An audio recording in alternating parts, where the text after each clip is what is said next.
ಸದ್ಯ ರಾಜ್ಯ ಶಿಕ್ಷಣ ಇಲಾಖೆ ಮಕ್ಕಳನ್ನು ಶಾಲೆಗೆ ಸೇರಿಸುವ ಪೋಷಕರಿಗೆ ಹೊಸ ನಿಯಮವನ್ನು ಜಾರಿಗೆ ತಂದಿದೆ. ಮಕ್ಕಳನ್ನು ಶಾಲೆಗೆ ದಾಖಲಿಸಿಕೊಳ್ಳುವ ನಿಯಮದಲ್ಲಿ ರಾಜ್ಯ ಶಿಕ್ಷಣ ಇಲಾಖೆ ಹೊಸ ನಿಯಮವನ್ನು ಜಾರಿಗೆ ತಂದಿದ್ದು, ಈ ನಿಯಮವನ್ನು ಮಕ್ಕಳನ್ನು ಶಾಲೆಗೆ ಸೇರಿಸುವ ಪೋಷಕರು ಪಾಲಿಸಬೇಕಾಗುತ್ತದೆ.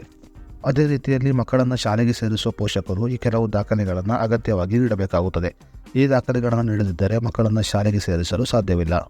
ಹಾಗಾದರೆ ಮಕ್ಕಳನ್ನು ಶಾಲೆಗೆ ದಾಖಲಿಸಿಕೊಳ್ಳುವ ನಿಯಮದಲ್ಲಿ ರಾಜ್ಯ ಶಿಕ್ಷಣ ಇಲಾಖೆ ಜಾರಿಗೆ ತಂದಿರೋ ಹೊಸ ನಿಯಮ ಏನು ಮತ್ತು ಮಕ್ಕಳನ್ನು ಶಾಲೆಗೆ ಸೇರಿಸುವ ಪೋಷಕರು ಯಾವ ದಾಖಲೆಗಳನ್ನು ಕಡ್ಡಾಯವಾಗಿ ನೀಡಬೇಕು ಅನ್ನೋದರ ಬಗ್ಗೆ ಸಂಪೂರ್ಣ ಮಾಹಿತಿಯನ್ನು ಈ ವಿಡಿಯೋದಲ್ಲಿ ನಾವು ನಿಮಗೆ ತಿಳಿಸ್ಕೊಡ್ತೀವಿ. ಅದಕ್ಕೂ ಮುನ್ನ ನೀವಿನ್ನು ನಾಡುನುಡಿ ಯೂಟ್ಯೂಬ್ ಚಾನಲ್ ಸಬ್ಸ್ಕ್ರೈಬ್ ಮಾಡಿಲ್ಲ ಅಂದರೆ ಈಗಲೇ ಸಬ್ಸ್ಕ್ರೈಬ್ ಮಾಡಿ ಮತ್ತು ಪಕ್ಕದಲ್ಲಿರುವ ಬೆಲ್ ಐಕಾನ್ ಕ್ಲಿಕ್ ಮಾಡಿ ಹಾಗೂ ವಿಡಿಯೋವನ್ನು ಸ್ಕಿಪ್ ಮಾಡದೆ ನೋಡಿ. ನೀವು ಕೂಡ ಮಕ್ಕಳನ್ನು ಶಾಲೆಗೆ ಸೇರಿಸುವ ಪೋಷಕರಾಗಿದ್ದರೆ ಯಾವುದೇ ಕಾರಣಕ್ಕೂ ಈ ವಿಡಿಯೋವನ್ನು ಸ್ಕಿಪ್ ಮಾಡಬೇಡಿ. 2024-25 ಸಾಲಿನ ಶೈಕ್ಷಣಿಕ ದಾಖಲಾತಿ ಈಗಾಗಲೇ ಆರಂಭವಾಗಿದ್ದು, ರಾಜ್ಯ ಶಿಕ್ಷಣ ಇಲಾಖೆ ಹೊಸ ನಿಯಮವನ್ನು ಜಾರಿಗೆ ತಂದಿದೆ.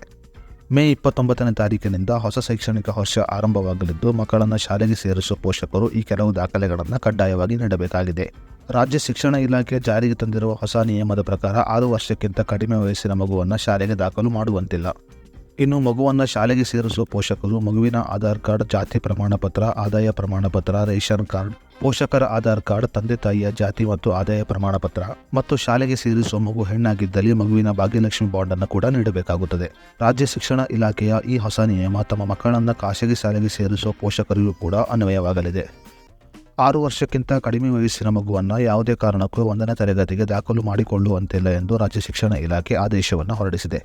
ಅದೇ ರೀತಿಯಲ್ಲಿ ಮಗುವನ್ನು ಶಾಲೆಗೆ ದಾಖಲು ಮಾಡುವ ಪೋಷಕರು ಮಗುವಿನ ದಾಖಲಾತಿಯ ಸಮಯದಲ್ಲಿ ಈ ಕೆಳಗಿನ ದಾಖಲೆಗಳನ್ನು ನೀಡುವುದು ಅತಿ ಅಗತ್ಯವಾಗಿದೆ. ಮೇ 29ನೇ ತಾರೀಕಿನಿಂದ ಹೊಸ ಶೈಕ್ಷಣಿಕ ವರ್ಷ ಆರಂಭವಾಗಲಿದ್ದು, ಮಕ್ಕಳನ್ನು ಶಾಲೆಗೆ ಸೇರಿಸುವ ಪೋಷಕರು ಆದಷ್ಟು ಬೇಗ ಸೇರಿಸಬೇಕಾಗಿದೆ. ಈ ಮಾಹಿತಿಯನ್ನು ಮಕ್ಕಳನ್ನು ಶಾಲೆಗೆ ಸೇರಿಸುವ ಪ್ರತಿಯೊಬ್ಬ ಪೋಷಕರಿಗೂ ಶೇರ್ ಮಾಡಿ ಮತ್ತು ರಾಜ್ಯ ಶಿಕ್ಷಣ ಇಲಾಖೆಯ ಹೊಸ ನಿಯಮದ ಬಗ್ಗೆ ನಿಮ್ಮ ಅನಿಸಿಕೆಯನ್ನು ನಮಗೆ ಕಮೆಂಟ್ ಬಾಕ್ಸ್ನಲ್ಲಿ ತಿಳಿಸಿ.